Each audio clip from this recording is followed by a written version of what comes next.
नर्मदा जी का महत्व क्या है? ऐसा कहा है शास्त्रों में, ब्रह्म हत्या का पाप कहीं नहीं धुलता। ब्रह्म हत्या हो जाए तो कहीं भी उसका पाप नहीं धुलता। लेकिन शिव पुराण में एक ऐसी कथा आई, एक कर्णिकी नाम का नगर था। उस नगर में एक उतथ्य ब्राह्मण रहते थे, उनकी पत्नी के साथ रहते थे। उनके 2 बेटे थे। पंडित जी ब्राह्मण देवता तो, क्योंकि समय है महाराज, धीरे धीरे बुढ़ापा आया, शरीर छूट गया, ज्यादा कुछ देने को था नहीं ब्राह्मण देवता के पास। एक झोपड़िया थी, थोड़े बहुत पैसे थे, वो देकर के वो स्वर्ग सिधार गए। अब 2 पुत्र थे, दोनों पुत्रों ने माँ की खूब सेवा की। यह भी दुर्लभ है, आजकल के बेटे माता पिता की सेवा कर ले, यह भी दुर्लभ है। हाँ, पत्नी की सेवा भले कर ले। हाँ, देखो पत्नी कहे कि माँ कहे कि सुनो रास्ते से धनिया लेके आना, तो फोन में ठीक है ठीक है, मैं काटता हूँ। फोन पूरा भी नहीं सुनेगा, काट दे। और वही फोन पत्नी का आए तो हाँ, धनिया टमाटर भी लाना है क्या? हाँ, तो सब्जी मंडी ले आ। माँ का फोन आएगा, पूरा भी नहीं सुनेगा। पत्नी का आएगा तो गाड़ी रोक के सुनेगा। क्यों? क्योंकि शाम को भोजन वही करवाएगा। लेकिन ये दोनों पुत्र एक ऐसे थे, ये माँ की सेवा करने वाले, खूब सेवा की, माँ की खूब किया। एक दिन माँ को बड़ा उदास देखा। दोनों बेटों ने कहा, माँ क्या बात है, तुम क्यों उदास हो? माँ ने कहा, अब क्या कहें बेटे, तुम्हारे पिताजी की इच्छा थी कि उनकी हड्डियां गंगा जी में चली जाए, लेकिन हम कहाँ इतने मारा, हमारे पास धन कहाँ है। हमने तो कोई साधारण नदी में ही प्रवाहित कर दी, लेकिन मेरी इच्छा यह है कि मेरी इन हड्डियों को गंगा जी में प्रवाहित करो। इसीलिए ध्यान रहे, मरने के बाद हड्डियों का आपके पास तो नर्मदा जैसा धाम है, वो तीर्थ है, तो कोई बात नहीं। लेकिन सामान्य लोगों को मरने के बाद हड्डियों को गंगा जी में ही प्रवाहित करना चाहिए। इधर ये चलन चल रहा है कि नहीं चल रहा है मुझे नहीं पता, लेकिन हमारी तरफ एक बहुत गलत प्रचलन चल रहा है। क्या है? बोले इन हड्डियों को गंगा जी में मत बहाओ, ये तो रूढ़िवादिता है। क्या है? ये तो पुरानी परंपरा है, रूढ़िवादिता है। तो क्या करो? बोले इनको आसपास की नदी में बहाओ, और इनको क्या जरूरत है, इस रूढ़िवादिता को हटाओ, दूसरी नदी में बहाओ। हम ऐसे लोगों को कहना चाहते हैं कि जब गंगा जी में बहाना रूढ़िवादिता है, तो दूसरी नदी में बहाना क्या रूढ़िवादिता नहीं कहलाएगी क्या? अगर आपको रूढ़िवादिता ही तोड़नी है, तो अपने बाप दादाओं की हड्डियों को खेत में डाल दो, कुत्ते चाटेंगे। तो हम माने कि हाँ, तुमने हमारी सनातन परंपराओं को छोड़ करके दूसरी परंपरा चालू की। लेकिन तुम गंगा जी का अपमान करके बोले गंगा जी में बहाने से क्या होगा, ऐसा बोल करके और नदियों में बहा रहे हो, इसका मतलब क्या है? इसका मतलब तुम वही मान रहे हो, प्रवाहित तो जल में ही किया। इसीलिए अंतिम समय में हड्डियों का प्रवाह, मैं फिर कह रहा हूं, नर्मदा जी है तो बात अलग है, लेकिन सामान्य क्षेत्र के लोगों को गंगा जी में ही अस्थि विसर्जन करना चाहिए। और क्यों अस्थि विसर्जन करना चाहिए? देखो, 10 प्राण होते हैं। कितने होते हैं? मुख्य तो 5 होते हैं, लेकिन शास्त्रों में कई जगह 10 प्राणों का वर्णन है। इसमें एक धनंजय नाम का प्राण हमारी हड्डियों में रहता है, जो मरने के बाद भी नहीं जाता है, वो हड्डी में रहता है। और वो जीव जो जाने वाला है, वो उस हड्डी की तरफ देखता है कि अभी मेरी इस हड्डी में आ सकती है, इसलिए मरने के बाद जला दिया जाता है। बोले हे जीव, अब तेरे शरीर को जला दिया, अब तो तू जा। फिर उसके बाद कपाल क्रिया होती है, यहाँ होती है कि नहीं होती है कपाल कपाल क्रिया में? आप सब समझ रहे हैं क्या बोलते हैं उसको? कपाल क्रिया ही बोलते हैं ना सब। तो फिर कपाल क्रिया करते हैं, बोले हे जीव अब तो तेरी कपाल क्रिया कर दी, अब तो तू जा। फिर बोले उसके बाद तीसरा करते हैं और नई करते हैं, 11वां 12वां 13वां करते हैं। उसके बाद हे जीव अब तो तेरा 12वां 13वां कर दिया, ब्राह्मण जिमा जी अब तो तू जा। लेकिन फिर भी वो जीव देखता है, क्यों? क्योंकि उसकी आसक्ति हड्डियों में। इसलिए घर के लोग उन हड्डियों को भी प्रवाहित करते हैं। बोले हे जीव अब तो तेरी इन हड्डियों को भी मैंने प्रवाहित कर, अब तो तुम जाओ। इसीलिए हड्डियों को प्रवाहित किया जाता है। हमारे सनातन धर्म में जलाने का भी विधान है, हमारे सनातन धर्म में गाड़ने का भी विधान है, और हमारे सनातन धर्म में प्रवाहित करने का, बहा देने का भी विधान है। किसको जलाया जाता है, किसको गाड़ा जाता है, किसको प्रवाहित किया जाता है, इसके अलग अलग नियम है।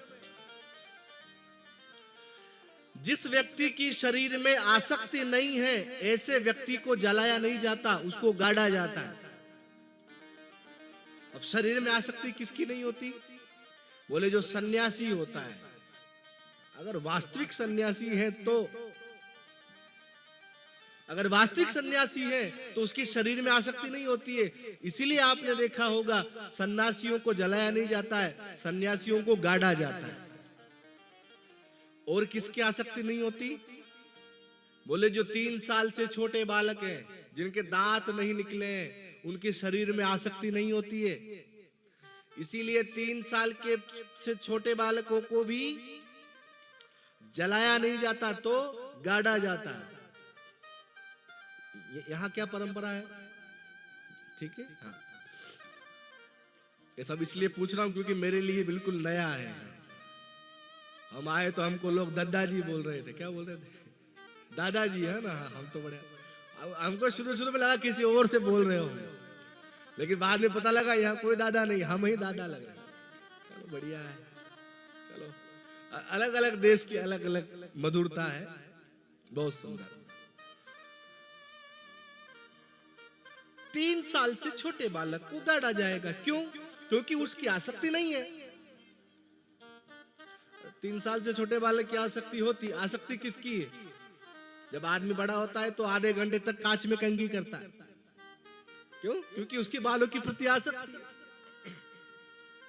क्रीम पाउडर लगाता है, सब कुछ कपड़े पहनता है, उसको बार बार देखता है। 2 साल का बच्चा ऐसा देखता है। क्यों? क्योंकि उसकी आसक्ति नहीं है। माँ जैसा तैयार करे वैसा तैयार होता है। और माँ कैसी होती? माँ ऐसे पकड़ के तुरंत कंघी कर दी, ले हो गया जाओ।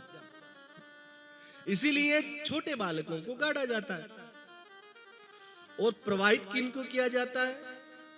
बोले जो सिद्ध लोग होते हैं, उनका शरीर जब तीर्थ पर छूट जाए ऐसे व्यक्तियों को जला बहा दिया जाता है। तो महाराज उस ब्राह्मणी ने कहा कि मैं इसलिए चिंतित हूं कि मेरे पति की हड्डियां तो गंगा जी में नहीं गई, लेकिन क्या मेरी हड्डियां गंगा जी में जाएगी? अच्छा एक बात बताएं, सबको गंगा जी की हड्डियां भी नसीब नहीं होती है। आपको क्या लग रहा है कि गंगा जी में हड्डी चला जाना कोई आसान काम है क्या? हा? नहीं है। एक जज साहब थे, वो गंगा जी की बहुत निंदा करते थे। क्या है गंगा जी? अरे सामान्य पानी ही तो है गंगा जी, नर्मदा गंगा क्या है? कुछ नहीं है, ऐसा पानी है, ऐसा करते थे। एक दिन शरीर तो सबका छूटता है, जज साहब का शरीर छूट गया। और जब शरीर छूट गया तो हड्डियां रह गई। अच्छा, जज साहब से ऐसा पूछा गया झूठ बोलने के लिए, तो उन्होंने झूठ बोले। जज साहब को कई बार ऐसा होता है झूठ भी बोलना पड़ता है। उनका शरीर छूट गया तो महाराज जीवन भर तो गंगा जी की निंदा की थी। अब गंगा जी जाए कैसे? तो उनके बेटे पोतों ने प्रयास किया कि चलो गंगा जी में बाबूजी की हड्डियों को प्रवाहित करेंगे, तो हड्डियों को लेके जाने लगे। और जैसे ही लेके जाने लगे तो एक चील आई झपट्टा मार करके ले गई। और जैसे ही ले गई महाराज पकड़ो पकड़ो पकड़ो, सब पीछे पीछे दौड़े। लेकिन उस चील ने कहां जाकर के छोड़ा, जहां एक गंदा नाला था, और उस नाले में जाकर के जैसे ही छोड़ा तो जो हड्डियां गंगा जी में जाती वो गंदे नाले में जाके गिरी। इसका मतलब सबको गंगा जी नसीब नहीं है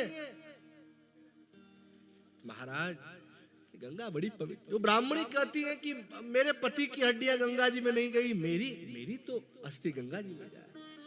बेटों ने कहा माँ तुम चिंता न करो, चाहे कुछ भी हो जाए तुम्हारी हड्डी गंगा जी में ही हम प्रवाहित करें। एक दिन समय निकट आया, धीरे धीरे जरा अवस्था आई, शरीर छूट गया। अब तो महाराज वो वचन याद आया बेटे को। बोले मैंने मेरी माँ से कहा था कि मैं हड्डियों को गंगा जी में लेके जाऊंगा, तो उन हड्डियों को गंगा जी में लेके जाने लगा। अब आजकल जैसे बस ट्रेन चलती है वैसे पहले बस ट्रेन तो नहीं चलती थी, तो गंगा जी में जाने के लिए पैदल पैदल जाने लगा। अब पैदल पैदल महाराज चलते चलते थक गया, तो एक गांव आया, वहां रुक गया। एक पंडित जी का घर था, ब्राह्मण देवता का, वहां पे रुक गया। बोले रात्रि विश्राम यहाँ कर लेते, सुबह निकल जाएंगे। पंडित जी ने एक छोटी सी खटिया दे दी, उसमें वो लेट गया। अब जब वो लेट रहा था तो महाराज शाम का समय हुआ और ब्राह्मण देवता गाय को दूहने आए। देखो ध्यान से सुनो, बड़ी अच्छी कथा है रेवा नदी की। नर्मदा की क्या महिमा है उसका वर्णन। ब्राह्मण देवता गाय को दूहने आए और गाय के बछड़े ने पहले ही दूध पी लिया था, तो बछड़े को गाय के पास जाने की इच्छा नहीं थी। लेकिन वो ब्राह्मण देवता जबरदस्ती बछड़े को खींच रहे थे, और खींचते हुए बछड़े का पैर ब्राह्मण देवता के ऊपर आ गया। जैसे आया ब्राह्मण देवता को कष्ट हुआ, तो उस ब्राह्मण ने कुहनी से, ऐसा जो कुहनी का भाग होता है, इस कुहनी से उस बछड़े को जोर से मारी। 2-4 बार ऐसे ऐसे मारा तो बछड़ा जोर जोर से रंभाने लगा। ये देख करके गाय को बड़ा कष्ट हुआ, गाय की आंख से आंसू आए। वो ब्राह्मण तो चला गया। बाद में गाय ने कहा कि देखो अब ये जो हड्डी लेके जा रहा है ना इसकी माँ की, ये खटिया पर लेटा हुआ सब सुन रहा है। वो गाय बछड़े से कह रही है कि देखो इस ब्राह्मण ने तुमको मारा, इसलिए कल जब इसका बेटा दूध दोहने आएगा मैं मेरे सींग से इसके बेटे को मारूंगी। शिव पुराण में कथा है ये। वो गाय कहती है कि इसने तुझे मारा, हे बेटे कल इसका बेटा जब सुबह सुबह आएगा तो मैं इसके बेटे को सींग से मारूंगा। बेटे ने कहा मैया पहले न जाने कौन से पाप किए थे कि इस योनि में आए, अब तुम ये पाप करोगी, एक ब्राह्मण को मारोगी, तो तुम पता नहीं कौन कौन सी योनियों में जाओ। अरे अब तो थोड़ा विचार करो। उस गैया ने कहा नहीं बेटे चाहे जो हो जाए, इस ब्राह्मण ने तुझे मारा है, मैं इसके बेटे को नहीं छोड़ूंगा। ये चर्चा वो पलंग पर खटिया पर लेटा हुआ सुन रहा है, वो सुन रहा है ये क्या बात कर रहे हैं दोनों। उसको सुबह 4 बजे उठ करके जाना था गंगा जी में हड्डियां प्रवाहित करने, लेकिन वो रुक गया। वो देखता है कि ये गाय बछड़े बात कर रहे हैं, ये वास्तव में होता है कि नहीं होता है, जरा रुके तो सही। उस ब्राह्मण ने अपने बेटे से कहा कि आज मैं कहीं जा रहा हूं, तुम गाय दोह लेना। और वो ब्राह्मण का पुत्र जब गाय दोहने आया तो वही हुआ महाराज। ये सब खटिया से बेटा बेटा देख रहा है, देखो आज क्या होता है। और जैसे ही ब्राह्मण का पुत्र आया, गाय ने ऐसे सींग को हिलाया और हिला करके उसके पेट में घुसाया। जैसे ही घुसाया उस ब्राह्मण पुत्र के वही प्राण पखेरु हो गए, वही मर गया। ब्रह्म हत्या लगी, ब्राह्मण की हत्या लगी, इसीलिए वो सफेद गाय काली हो गई। अब तो महाराज वो ब्राह्मण देवता सोचने लगा कि ये गाय अब क्या करती है, देखे तो। गाय ने कहा, बछड़े से बेटे तुम चिंता ना करो, मुझे एक ऐसा स्थान पता है जहां ब्रह्म हत्या भी शुद्ध हो जाती है। वो ब्राह्मण देखता है, वो हड्डी लेकर के जाने वाला सोचता है कि इस गाय को ऐसा कौन सा स्थान है जो पता है कि जहां जाने पर ब्रह्म हत्या भी धुल जाती है। मैं भी इसका विचार करूंगा, मैं इसका पीछा करूंगा। गाय सफेद से काली हो गई, हल्ला होने लगा। गाय ने एक ब्राह्मण को मार दिया, गाय को छोड़ दिया गया, गाय चली गई।